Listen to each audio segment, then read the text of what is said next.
التوبہ، توبہ کے انعامات۔ اخل حبیب، اے میرے پیارے بھائی۔ اس کتاب میں یہ لفظ بار بار ریپیٹ ہوگا، اور یہ ایک بہت ہی اچھا انداز ہے بات سمجھانے کا، اور ایک استاد کو، معلم کو، مربی کو، مبلغ کو ہمیشہ لوگوں کو محبت کے ساتھ، احترام کے ساتھ پکارنا چاہیے، اور ان کا اعتماد حاصل کر کے ان تک بات پہنچانی چاہیے۔ عموماً جب ہم کسی کو تعلیم یا تبلیغ کرنے لگتے ہیں تو اپنے آپ کو بڑا سمجھ لیتے ہیں، نیک سمجھ لیتے ہیں، بہت علم والا سمجھ لیتے ہیں، اور دوسرے کو کمتر درجے میں رکھ کر پھر اس کی بعض اوقات تحقیر بھی کرتے ہیں، اس کو ڈانٹ ڈپٹ بھی کرتے ہیں بلا وجہ کی، یا اس کو یعنی طنز و تشنیع کا نشانہ بھی بناتے ہیں۔ یہ سب طریقے غلط ہیں۔ نبی صلی اللہ علیہ وسلم کی سنت سے ایسا ثابت نہیں کہ آپ صلی اللہ علیہ وسلم دوسرے کو گناہگار ثابت کر کے یا اس کو ذلیل کر کے اس کو کچھ سکھاتے ہوں، ہرگز نہیں۔ تو جب محبت سے بات کریں گے، جیسے اپنے بھی بچے ہیں یا جن کو بھی آپ سکھاتے ہیں یا جن کو بھی آپ کو اچھی بات بتانے لگے ہیں، اگر انہیں آپ کے رویے میں محبت نظر آئے گی تو وہ آپ کی بات فوراً سنیں گے۔ عموماً ہماری یہ شکایت ہوتی ہے کہ ہماری کوئی بات نہیں سنتا، بچے بات نہیں مانتے۔ کیوں نہیں مانتے؟ کیونکہ ان کو وہ توجہ نہیں ملتی، محبت نہیں ملتی، کہ جس کی وجہ سے ان کے دل نرم ہوں آپ کے لیے۔ اخی الحبیب، میرے پیارے بھائی، اخی میرے بھائی، الحبیب پیارے۔ الناس لوگ، منذ خلقوا جب سے پیدا کیے گئے، لم یزالوا مسافرین مسلسل سفر کر رہے ہیں، لم یزالوا ہمیشہ سے، مسافرین مسافر ہیں۔ فالدنیا لیست وطنا پس دنیا وطن نہیں، ولا مقرن اور نہ قرار گاہ ہے۔ جب سے دنیا بنی ہے مسلسل ایک سفر کا عمل جاری ہے، لوگ آ رہے ہیں جا رہے ہیں، آ رہے ہیں جا رہے ہیں۔ ایسا لگتا ہے جیسے کوئی ایئرپورٹ ہے، یہ ٹرین اسٹیشن ہے، ریلوے اسٹیشن ہے۔ اگر آپ کبھی جہاز پر جائیں تو ایئرپورٹ پہ بیٹھے ہوئے ہوں تو آپ دیکھیں گے کہ ایک فلائٹ آتی ہے، پھر دوسری آتی ہے، پھر تیسری آتی ہے، پھر اس میں سے لوگ اتر جاتے ہیں، پھر دوسرے لوگ اس پہ چڑھ جاتے ہیں، پھر ایک چلی جاتی ہے، پھر دوسری چلی جاتی ہے، پھر تیسرے۔ عام طور پر جو بزی ایئرپورٹس ہوتے ہیں اس میں مسلسل یہی سلسلہ چلا جا رہا ہوتا ہے کہ جہاز لینڈ کر رہا ہے، جہاز ٹیک آف کر رہا ہے، جہاز لینڈ کر رہا ہے، جہاز ٹیک آف کر رہا ہے۔ تو دنیا میں بھی اسی طرح کچھ لوگ لینڈ کر رہے ہوتے ہیں اور کچھ لوگ ٹیک آف کر رہے ہوتے ہیں اسی وقت میں۔ یعنی دنیا میں کچھ لوگ پیدا ہو رہے ہوتے ہیں جس وقت، کچھ لوگوں کی روحیں لی جا رہی ہوتی ہیں، موت کے فرشتے ان کے گرد منڈلا رہے ہوتے ہیں اور ان کی روح قبض کر رہے ہوتے ہیں۔ تو کوئی آ رہا ہے، کوئی جا رہا ہے۔ فالدنیا لیست وطنا ولا مقرا، دنیا نہ وطن ہے نہ قرار کی جگہ ہے، یہ رہنے کی جگہ ہی نہیں ہے۔ ایئرپورٹ کتنا بھی کمفرٹیبل ہو، آپ بزنس کلاس لاؤنج میں ہو، وی آئی پی لاؤنج میں ہو، لیکن جس وقت آپ کی فلائٹ اناؤنس ہوتی ہے تو آپ کو جانا ہی ہوتا ہے۔ اسی طرح جس وقت موت کا فرشتہ آ جاتا ہے تو پھر دنیا سے جانا ہی ہوتا ہے، کوئی بھی یہاں رہ نہیں سکتا۔ بل ہی معبر و ممر، بلکہ یہ پل ہے اور گزرگاہ ہے۔ معبر یعنی عبور کرنے کی جگہ، پل، اور ممر گزرنے کی جگہ، یعنی ایک پیسج ہے۔ ولا ينتهي السفر، اور نہیں ختم ہوتا سفر، الا بالقدوم علی اللہ، مگر اللہ تعالی کی طرف آنے پر ہی، یعنی واپس سب اللہ کی طرف جا رہے ہیں۔ جیسے ہم کہتے ہیں نا، انا للہ و انا الیہ راجعون، بے شک ہم اللہ کے لیے ہیں اور اللہ ہی کی طرف لوٹ کر جانے والے ہیں۔ فمن احسن فی سفرہ، تو جس نے اچھا کیا اپنے سفر میں، یعنی جس نے اپنا سفر اچھی طرح گزارا، اچھے کام کیے، کوفئ بالنعیم، کوفئ بدلہ دیا جائے گا، بالنعیم نعمتوں کے ساتھ، المقیم ہمیشہ کی، دائمی، دائمی نعمتوں کے ساتھ بدلہ دیا جائے گا، فی الجنت جنت میں۔ ومن اساء فی سفرہ، اور جس نے اپنے سفر میں برا کیا، جوزئ جزا دیا جائے گا، بدلہ دیا جائے گا، بالعذاب العلیم فی جہنم، عذاب علیم کے ساتھ جہنم میں، جہنم میں اس کو سزا دی جائے گی۔ فالسعید، تو خوش قسمت وہ ہے، من تأہب، جس نے تیاری کی، جو کمر بستہ ہوا، لہذا سفر اس سفر کے لیے، واستعد لہ اور اس نے اس کی تیاری کی. خوش قسمت کون ہے؟ جو تیاری کے ساتھ سفر کرے. واتخذ لہ زادا من التقوی والعمل الصالح اور اس نے لے لیا زاد راہ تقوی اور عمل صالح میں سے. یعنی اس نے اچھا سفر کس کا گزرے گا؟ جس کے پاس سفر کا سامان اچھا ہوگا. اور آخرت کے سفر کا سامان کون سا ہے؟ تقوی اور عمل صالح. اور یہ جو کیفیت آپ بتا رہے تھے نا کہ ہر لمحہ اپنا جائزہ لیتے رہنے کی ضرورت ہے. اگر غلطی ہو گئی تو بھی توبہ کرنی ہے، اور اگر نیکی کر کے غرور آ گیا تو بھی توبہ کرنی ہے، اگر نیکی کر کے کسی پر احسان جتا دیا تو بھی توبہ کرنی ہے، اگر کسی کے بارے میں بدگمانی آ گئی تو بھی توبہ کرنی ہے، اگر وسوسے آ گئے تو بھی توبہ کرنی ہے. ہر دم ہمیں واپس پلٹتے رہنا ہے، لوٹتے رہنا ہے اللہ کی طرف. کیونکہ اگر نہیں لوٹتے خود اپنے شوق سے تو ایک دن تو لوٹنا ہی ہے، ایک دن تو پلٹنا ہی ہے، واپس جانا ہی ہے، اللہ کے سامنے کھڑے ہونا ہی ہے. والشقی اور بدبخت وہ ہے من جس نے ضیع ضائع کر دی امورہ اپنی عمر، فی الغفلۃ غفلت میں، والمعصیۃ اور نافرمانی میں. فکان قدومہ تو ہوگا اس کا آنا یا واپسی، علی ربہ اپنے رب پر، قدوم العصاۃ نافرمانوں کا سا آنا، والمذنبین اور گناہگاروں کا، والمجرمین اور مجرموں کا. تو جس نے اپنی عمر کو غفلت اور نافرمانی میں ضائع کر لیا تو اس کا اپنے رب کے پاس جانا نافرمانوں، گناہگاروں اور مجرم لوگوں کا سا جانا ہوگا. تو اس لیے انسان اپنے اس سفر کو بہت احتیاط کے ساتھ گزارے، مجرم بن کر نہیں بلکہ محسن بن کر. والعبد فی سفرہ الی اللہ والعبد اور بندہ فی سفرہ اپنے سفر میں الی اللہ طرف اللہ کے، لا بد ان یقع منہ نہیں کوئی چارہ اس سے کہ ہو جائے اس سے، ما لا یحمد جو نہیں پسندیدہ، من الاقوال اقوال میں سے، والافعال اور اعمال میں سے. یعنی انسان جو بھی سفر کر رہا ہے اس سے کچھ نہ کچھ ضرور ہی ناپسندیدہ اقوال، باتیں یا اعمال ہو ہی جاتے ہیں. اور ہم ہر روز اس کا ایکسپیرینس کرتے ہیں کہ اپنی کتنی ہی باتوں پر ہم ریگریٹ کرتے ہیں کہ یہ نہ بولا ہوتا، اس کے بولنے کی کیا ضرورت تھی، اس کے بغیر بھی کام چل جاتا. اسی طرح کچھ کام ایسے ہو جاتے ہیں کہ جو کر کے ہم راضی نہیں ہوتے، خوش نہیں ہوتے، دل بوجھل ہوتا ہے. کیوں ایسا ہوتا ہے؟ لأن الانسان غیر معصوم کیونکہ انسان معصوم نہیں، معصوم فرشتہ نہیں، اس لیے ایسا ہوتا ہے. وہو دائم النسیان والغفلۃ اور وہ ہمیشہ بھول چوک اور غفلت میں پڑا رہتا ہے. انسان مسلسل بھولتا ہے اور غافل ہو جاتا ہے، ہمیشہ بھولنے والا اور غفلت میں پڑنے والا ہے.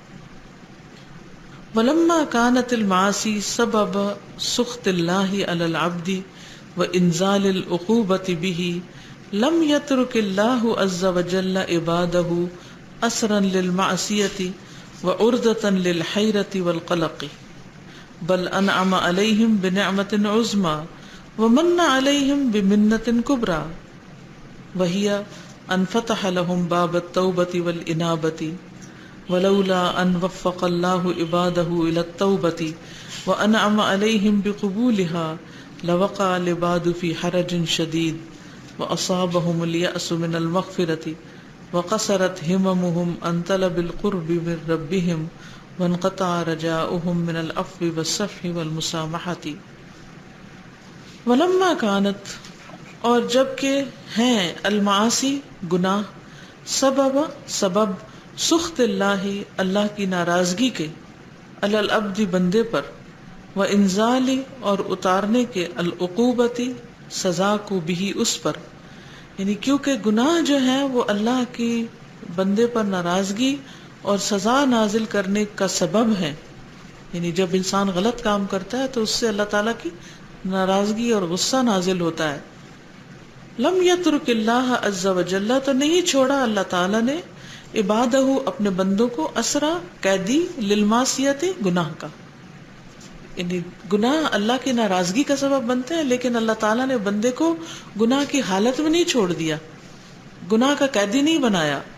وعرضتاً اور نشانہ للحیرتی والقلق پریشانی اور قلق کا، بل انعم علیہم بلکہ انعام کیا ان پر بنعمت عظمی ایک بہت بڑی نعمت کے ساتھ، ومن علیہم بمنت کبریٰ اور اس نے احسان کیا ان پر ایک بہت بڑا احسان، وہی اور وہ کیا ہے، ان فتح لہم باب التوبۃ والانابہ کہ اس نے کھول دیا ان کے لیے توبہ اور انابت کا دروازہ، ولولا ان وفق اللہ عبادہ الی التوبہ اور یہ کہ اگر نہ توفیق دیتا اللہ اپنے بندوں کو توبہ کی، وانعم علیہم اور انعام کرتا ان پر بقبولها اس کی قبولیت کے ساتھ، لوقع العباد البتہ پڑ جاتے بندے فی حرج شدید شدید تنگی میں، واصابہم الیأس اور پہنچتی ان کو مایوسی، من المغفرت مغفرت سے یعنی مغفرت سے مایوس ہو جاتے، وقصرت ہممہم اور کم ہو جاتی ان کی ہمتیں، ان طلب القرب من ربہم اپنے رب کا قرب طلب کرنے سے، وانقطع رجاؤہم اور منقطع ہو جاتی ان کی امید، من العفو والصفح والمسامحۃ درگزر کرنے سے اور معاف کرنے سے اور نرمی سے یا درگزر سے، تینوں کا معنی ملتا جلتا ہی ہے۔ تو اس سے کیا پتہ چلتا ہے کہ انسان تو گناہگار ہے ہی، ہر لمحہ اس سے کوئی نہ کوئی کوتاہی ہو جاتی ہے، لیکن اس کا رب بڑا ہی مہربان ہے، اس نے اپنے بندوں کو گناہوں کے لیے چھوڑ نہیں دیا بلکہ انہیں توبہ کی توفیق دی اور ان کے لیے قبولیت رکھی، اور اگر ایسا نہ ہوتا تو پھر انسان ڈپریشن کا شکار ہو جاتا، مایوس ہو جاتا کہ میری تو معافی ہو ہی نہیں سکتی۔ تو اللہ تعالیٰ نے بندوں کو پریشانی میں نہیں رکھا بلکہ ان کی توبہ قبول کی ہے۔ تو یہ توبہ کے انعامات ہیں۔ جی اس کے بارے میں کچھ کہنا چاہیں گے؟ پلٹنا، انیبو واپس لوٹنا، پلٹنا۔ جی السلام علیکم۔ میں نے یہ بات ایکسپیرینس کی ہے کہ ڈپریشن سے نکلنے کے لیے توبہ کے علاوہ کوئی راستہ نہیں ہے، لوگ آپ کے ساتھ ہمدردی کر لیں جو بھی کر لیں، لیکن واحد توبہ کے بغیر۔ جی بہت اچھی بات کی انہوں نے کہ ڈپریشن کا واحد علاج توبہ ہے۔ آپ جتنی مرضی کاؤنسلنگ کر لیں، جتنی مرضی باتیں کر لیں، جتنی مرضی دنیاوی اعتبار سے اپنی مرضی کر لیں، کیونکہ بعض اوقات ایسا ہوتا ہے نا جو شخص ڈپریشن میں تو اس کو کہتے ہیں اس کو روکو نہیں، جو کرنا چاہتے اسے کرنے دو، چیخنا چلانا چاہتا ہے تو چیخنے دو تاکہ اس کا غم جو ہے وہ کم ہو جائے۔ جبکہ ہمارے دین نے بیمار کے لیے، تندرست کے لیے، سب کے لیے ایک اصول، ضابطہ اور ایک قاعدہ رکھا ہے، اور اللہ تعالیٰ زیادہ ہمیں جانتا ہے کہ ہمیں کیا چیزیں فائدہ دیتی ہیں اور کیا نہیں۔ چیخنے چلانے کو یا دوسروں کے اوپر اپنا غصہ نازل کرنے کو علاج نہیں بتایا، کیونکہ وہ سب اگریشن ہوتا کس وجہ سے، انسان کے اندر کوئی گلٹ ہوتی ہے جو اس کو پرک کرتی ہے، اور پھر انسان مختلف طریقوں سے اپنے اس غم کو بھلانا چاہتا ہے یا اس ریگریٹ کو ختم کرنا چاہتا ہے، تو وہ ان چیزوں سے نہیں ہو سکتی۔ اس کے لیے بہت ضروری ہے کہ انسان توبہ کرے۔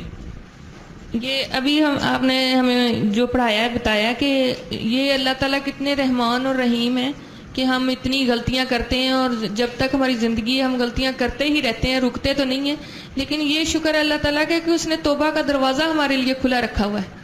اور دنیا میں جب ہم کسی انسان سے توبہ کرتے ہیں تو وہ ہمیں معاف نہیں کرتے، لیکن اللہ تعالیٰ بار بار کتنا رحمان ہے کہ وہ ہم اتنی غلطیاں کرتے ہیں اور ہمیں بار بار معاف کرنے والا ہے۔ اور ہمیں یہ بھی اللہ تعالیٰ فرماتے ہیں کہ میری طرف پلٹو، لوٹو، مجھ سے معافی مانگو، میں معاف کرنے والا ہوں۔ آپ دیکھیے کہ جب انسان غلطی کرتا ہے، دوسرے انسان کے حق میں کوئی کوتاہی کرتا ہے یا اللہ کے حق میں کوتاہی کرتا ہے، تو لوگ اس سے نفرت شروع کر دیتے ہیں، برا بھلا کہتے ہیں۔ وہ توبہ، وہ معافی مانگے، ایکسکیوز کرے، وہ پلٹے، وہ رجوع کرے، لوگ اس کو موقع ہی نہیں دیتے۔ ریسنٹلی مجھے کسی نے بتایا کہ ان کا کوئی قصور بھی نہیں تھا، لیکن کسی نے اس کو اپنے حق میں قصور سمجھ لیا۔ چھوٹی سی مثال ہے، انہوں نے اپنی بیٹی کا رشتہ کیا تو ان سے مشورہ نہیں کیا، جس پر وہ خاتون ناراض ہوگی کہ مشورہ نہیں کیا، اور اس کو ایک بہت بڑا انا کا مسئلہ بنا لیا۔ اب انہوں نے، جنہوں نے مشورہ نہیں کیا تھا، انہوں نے معافی بھی مانگی، ہاتھ جوڑے، جب ہاتھ جوڑے تو ہاتھوں کو انہوں نے جھٹک دیا اور بات ہی نہیں کری۔ حالانکہ اس کو تو قصور بھی نہیں کہیں گے، لیکن بیٹی آپ کی ہے، آپ کا دل چاہے کسی سے مشورہ کریں، آپ کا دل نہیں چاہتا نہ کرے، اور زیادہ سے زیادہ انسان مشورہ کس سے کرتا ہے؟ اپنے والدین سے کرتا ہے، یا اپنے بچوں سے کرتا ہے، یا بہن بھائیوں سے کرتا ہے. ضروری تو نہیں کہ پورے محلے سے کرے، یا جس کو وہ جانتا ہے ان سب سے کرے. ایسے تھوڑے کام چلتے ہیں. تو اب آپ دیکھیے کہ انسان جب انسانوں کے حق میں کوئی کوتاہی کر لیتا ہے تو انسان اس کو معاف نہیں کرنا چاہتا، لیکن اللہ سبحانہ وتعالیٰ کوئی بڑے سے بڑا گناہ گار بھی ہو اس کے لیے بھی توبہ کا دروازہ کھولتا ہے، اور آخر تک وہ توبہ کا دروازہ اس کے لیے کھلا ہے. آگے آئے گی اس کی تفصیل. یہ کتنی بڑی نعمت، کتنا بڑا انعام، کتنی بڑی رحمت اور فضل ہے. اور اللہ سبحانہ وتعالیٰ ایسے بندے سے محبت کرتا ہے جو اس کی طرف پلٹ آتا ہے. ان اللہ یحب التوابین یحب المتطہرین. بندے معافی مانگنے والوں کے سامنے اور شیر ہو جاتے ہیں، ان کو اور ذلیل کرتے ہیں اور معاف نہیں کرنا چاہتے، اور اللہ اعلان کہتے ہیں اس کو تو میں کبھی معاف نہیں کروں گا. جبکہ اللہ سبحانہ وتعالیٰ میلے کچیلے لتھڑے ہوئے بندے کو، گناہوں میں لتھڑے ہوئے بندے کو جب وہ پلٹتا ہے تو اس سے محبت کرتا ہے. ایک قدم آتا ہے تو اللہ تعالیٰ اس کی طرف 10 قدم آتا ہے. وہ چل کے آتا ہے تو اللہ تعالیٰ دوڑ کے آتا ہے اور اس کو معاف کر دیتا ہے. پھر بھی اگر کوئی اللہ کی طرف نہ پلٹے تو اپنے اوپر ہی زیادتی ہے نا، اپنے اوپر ظلم. یہ بیسٹ وے ہے اللہ تعالیٰ سے اپنے جو ریلیشن شپ ہے اس کو، توبہ جو ہے وہ بہترین ذریعہ ہے بنانے کا اللہ تعالیٰ کے ساتھ. اور پھر وہ لوگ جو کوئی ہرٹ ہوتے ہیں یا کچھ ڈسٹرب ہوتے ہیں، وہ لوگوں سے جو ہمدردی سمیٹتے ہیں، مجھے لگتا ہے ان کے ایمان میں بہت کمی ہوتی ہے سم ٹائمز کہ بالکل وہ اللہ کو بھول جاتے ہیں، پیچھے کر دیتے ہیں، اور وہ جو شیئرنگ ان کی ہوتی ہے جو اللہ سے ہونی چاہیے وہ لوگوں سے سٹارٹ ہو جاتی ہے، اور امیدیں بھی ان سے وابستہ ہو جاتی ہیں. بالکل. توبہ اللہ کے ساتھ جوڑنے کا بہترین ذریعہ، اور ان کے پرابلمس کو بھی سالو کر دیتی ہے توبہ. اور عموماً اس میں رکاوٹ اس طرح بنتی ہے کہ جب کسی سے کوئی غلطی ہوتی ہے نا تو وہ پھر دل پہ بوجھ آتا ہے. پھر وہ اس فرینڈ کو فون کیا، اس سے بات کی، اس سے شیئر کیا، اور وہ سب سے باتیں کر کے وہ تھوڑا سا بوجھ ہلکا ہوتا ہے، اور پھر توبہ پیچھے چلی جاتی ہے. جہاں کرنی چاہیے تھی بات وہاں ہم بھول جاتے ہیں. السلام علیکم استاذہ. میں یہ سمجھتی ہوں جب ہم نے لا تکن سرسارا بھی پڑھا تھا اور ابھی بھی ہم نے جو یہ شروع کیا ہے، مجھے یہ لگتا ہے جیسے ہم جس وقت یہ پڑھ رہے ہوتے ہیں تو میں سمیت میں اپنے آپ کو اس میں سے نکال نہیں رہی. ابھی بھی یہی ہوتا ہے کہ ہم دوسروں کے قصور زیادہ ڈھونڈنے کی کوشش کر رہے ہوتے ہیں، اپنی طرف توجہ ہماری کم ہوتی ہے. اس چیز سے کیسے چھٹکارا حاصل کیا جا سکتا بس ہے؟ ہر شخص اپنا خود ذمہ دار ہے، ہم دوسروں کے ذمہ دار نہیں. ہمارا کام بتانا ہے اور اس کے بعد امر بالمعروف اور نہی عن المنکر جاری رکھنا ہے، اور وتواصوا بالحق وتواصوا بالصبر کرتے رہنا ہے. میں سمجھتی ہوں ابھی تک جس کسی نے بات کی اپنی ہی کی ہے. جتنی بھی مجلس میں یہ لوگ بات کر رہے تھے کہ ہمیں یہ احساس ہو رہا ہے، ہم اپنے بارے میں سوچ رہے ہیں، تو یہی طریقہ ہے، اور کیا ہو سکتا ہے. جی السلام علیکم. وعلیکم السلام. استاذہ، ہم جو سب سے بڑی غلطی کرتے ہیں وہ یہ کہ ہم اپنے آپ کو قصوروار نہیں ٹھہراتے. جی ہم یہ کہتے ہیں کہ مجھے پتا نہیں تھا، یہ میں نے کون سا جان بوجھ کے کیا. اور جب ہم اتنا مارجن اپنے آپ کو دیتے ہیں تو ہم توبہ کی طرف پلٹتے نہیں ہیں. ہم سوچتے نہیں ہیں کہ ہاں ہم سے غلطی ہوئی ہے اور ہمیں توبہ کرنا ہے. اور توبہ کرنے کے لیے سب سے پہلے تو اپنی غلطی کو ماننا ضروری ہوتا ہے نا. تو ہم یہاں پر اپنے آپ کو مارجن دے جاتے ہیں. بالکل. میں یہ سوچ رہی تھی کہ دنیا میں ہماری سب سے قریب ہستی جو ہے وہ ہماری ماں ہوتی ہے، اور سب سے زیادہ ہماری غلطیوں کو وہی معاف کرتی ہے. لیکن وہ بھی ایک دفعہ جتاتی ضرور ہے کہ یہ تم نے کیا ہے، اور زندگی میں اگر دوبارہ کبھی ہو جائے تو وہ پھر دوبارہ جتاتی ہے کہ تم نے پہلے بھی کیا تھا اور پھر کیا. اور اللہ سبحانہ تعالیٰ کہہ رہے ہیں تم ایک دفعہ کرو میں معاف کر دوں گا، دوبارہ تمہیں پوچھوں گا نہیں، تم دل سے معافی مانگو. تو کتنی خوبصورت بات اللہ سبحانہ تعالیٰ نے بتا. ایک خوف دلاتی ہے نا توبہ جو ہے، کیونکہ ہم گناہگار ہیں اور بار بار پلٹتے ہیں. ہم میں سے کوئی یہ نہیں کہہ سکتا کہ میں نے ایک دفعہ توبہ کر لی اور اب میں دوبارہ کبھی وہ گناہ نہیں کروں گا. ہم بھولنے والے ہیں، ہم کمزور ہیں، ماحول کا اثر قبول کر لیتے ہیں، ہم سلپ ہو جاتے ہیں، ہم اپنے آپ کو سنبھال نہیں پاتے. تو اس لیے انسان کو امید پہ قائم رہنا. استاذہ بھی یہ کہنا چاہتی کہ ہم دین پڑھے لکھے لوگ سو کالڈ، ہمیں تو خود ہی کانسیپٹ کلیئر نہیں ہے توبہ کا. ہم دوسروں کو جس طرح گائیڈ کریں، میں جیسے ابھی یہ پڑھ رہی تھی تو مجھے ایسے لگ رہا تھا کہ مجھے تو خود ہی کانسیپٹ کلیئر نہیں ہے، اور کہاں یہ کہ میں دوسروں کو بتانے بیٹھوں. اس میں تو پہلے اپنی اصلاح کی ضرورت ہے. دوسروں کو تو ہم سیکنڈری لیول، پہلے تو اپنے آپ کی جواب دہی ہے. تو کانسیپٹ جو توبہ کا ہے وہ بہت کلیئر ہونا چاہیے. اسی سے جیسے یہاں پہ بات شروع ہوئی نا کہ وہ کہتے ہیں میرے پیارے بھائی, تو وہ پھر جب توبہ کے لیے کوئی ہمارے پاس آتا ہے یا کوئی ہم سے کوئی اپنی پرابلم شیئر کرتا ہے تو ہم اس کی پرابلم پہ اس کو اتنا شرمندہ کرنے کے بعد اس کو توبہ کا رستہ دکھاتے ہیں, حالانکہ اللہ سبحانہ تعالیٰ نے تو کہا کہ گناہوں پہ اسراف بھی ہے تو میرے پاس آ جاؤ.